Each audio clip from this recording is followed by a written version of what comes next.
अनिल जी बहुत बहुत धन्यवाद, आप थोड़े समय के लिए जुड़े तो बहुत बहुत शुक्रिया आपका। हरि भाई,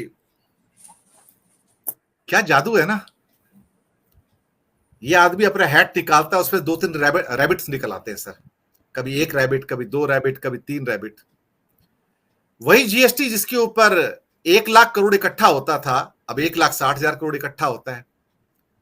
लेकिन लोग ये भूल गए कि भाई आपका पैसा कहां से आ रहा है। जो चीज 1 रुपए की थी वो 1.5 रुपए की हो गई, तो जीएसटी भी 1.5 रुपए होगा ना, वो तो कीमत पे लगता है सर। तो आपने कोई ऐसा काम तो किया नहीं। और अगर आपका मैन्युफैक्चरिंग सिर्फ 1.3% बढ़ा है, ये मेरे डेटा नहीं है, सरकार के डेटा है, स्टैटिस्टिकल डिवीजन के डेटा है। पिछले साल 1 साल में जो डेटा जो मेरे सामने है कि मैन्युफैक्चरिंग 1.3% इंक्रीज हुआ है। सर अगर मैन्युफैक्चरिंग 1.3% इंक्रीज हुआ है तो जीएसटी 60% कैसे इंक्रीज होता है सर? आप सोचिए इस बात को। इसका मतलब यह हुआ कि एनहेंस्ड वैल्यू के ऊपर, जहां पहले 2,000 के टिकट पे जीएसटी लगता था एयरफेयर में या ट्रेन में, अब वही टिकट 5,000 का और 10,000 का है, तो नेचुरली ज्यादा आ जाएगा उसके ऊपर। जो कार पहले 3 लाख की थी आज वो 5 लाख की है, तो एनहेंस्ड जीएसटी आएगा sir. What is coming right now कि जो वैल्यूएशन है गुड्स का वो बढ़ गया है, और जो आईजीएसटी जो इंपोर्ट होता है वो बढ़ गया सर। इन एक्चुअलिटी अगर आपका मैन्युफैक्चरिंग बढ़ नहीं रहा है तो in the sense, in one way I can say your economy is stagnant. मैं आपको बताऊं स्टैग्नेंट, जो प्रकाश भाई ने कहा कि 66% पे मैन्युफैक्चरिंग काम कर रहा है, जो कैपेसिटी यूटिलाइजेशन है, तो फिर जीएसटी एक मिसनोमर है, एक माया जाल है, एक धोखा है। हरि भाई।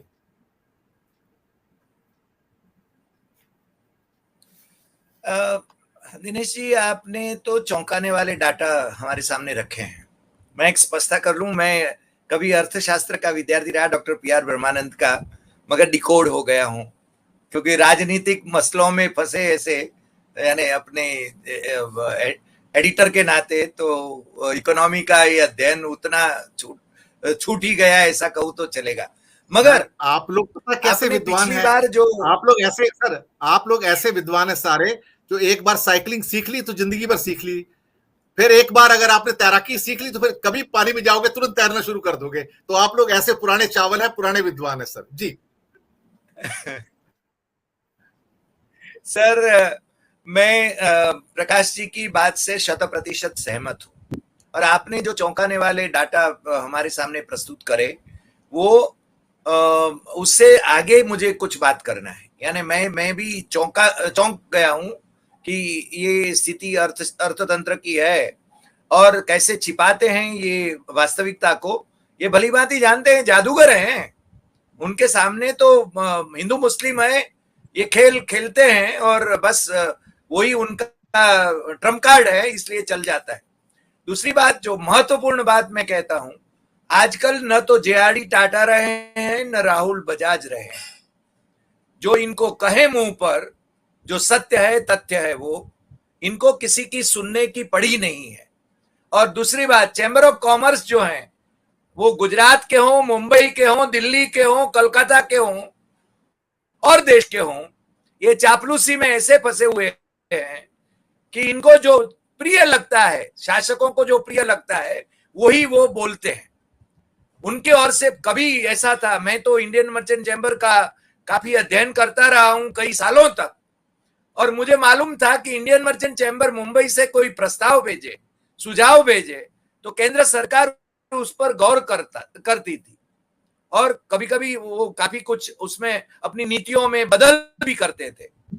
अब तो ये वही करेंगे जो उनको कहा जाएगा कि ये आप ये है ना, ये सुझाव दीजिए। और दूसरी बात, न केवल इकोनॉमी को, सहकार का क्षेत्र, जो कि अभी तो महामहिम मैं बोलूंगा, क्योंकि महामहिम तो अब तो राष्ट्रपति भी नहीं रहे, मगर प्रधानमंत्री जी के पीछे पीछे अपने स्पीकर महोदय चलते हैं। आज भी देखा होगा आपने, मैंने भी देखा अटल जी के समाधि पर। तो ये महामहिम जो प्रधानमंत्री जी हैं और महामहिम जो गृह मंत्री जी हैं, उनके सामने कोई बोलने की हिम्मत नहीं कर सकता है।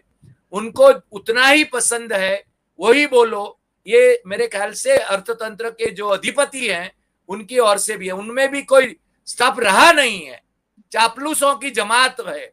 इसलिए हमारे उद्योगपति चुप रहने का पसंद करते हैं, क्योंकि वो खामोखा ईडी और इनकम टैक्स को क्यों इनवाइट करें।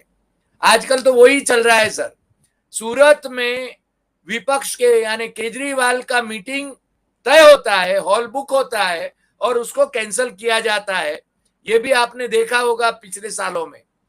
तो सरकार को जो पसंद नहीं है वो नहीं करना है, इसलिए उनको ये अर्थतंत्र की कोई चिंता नहीं है। अनिल शर्मा जी ने जो बात छेड़ी, मैं वही कहने वाला था कि हम फिर से PL 480 के जमाने में आ गए हैं, क्योंकि हमने अपने किसानों को मार दिया।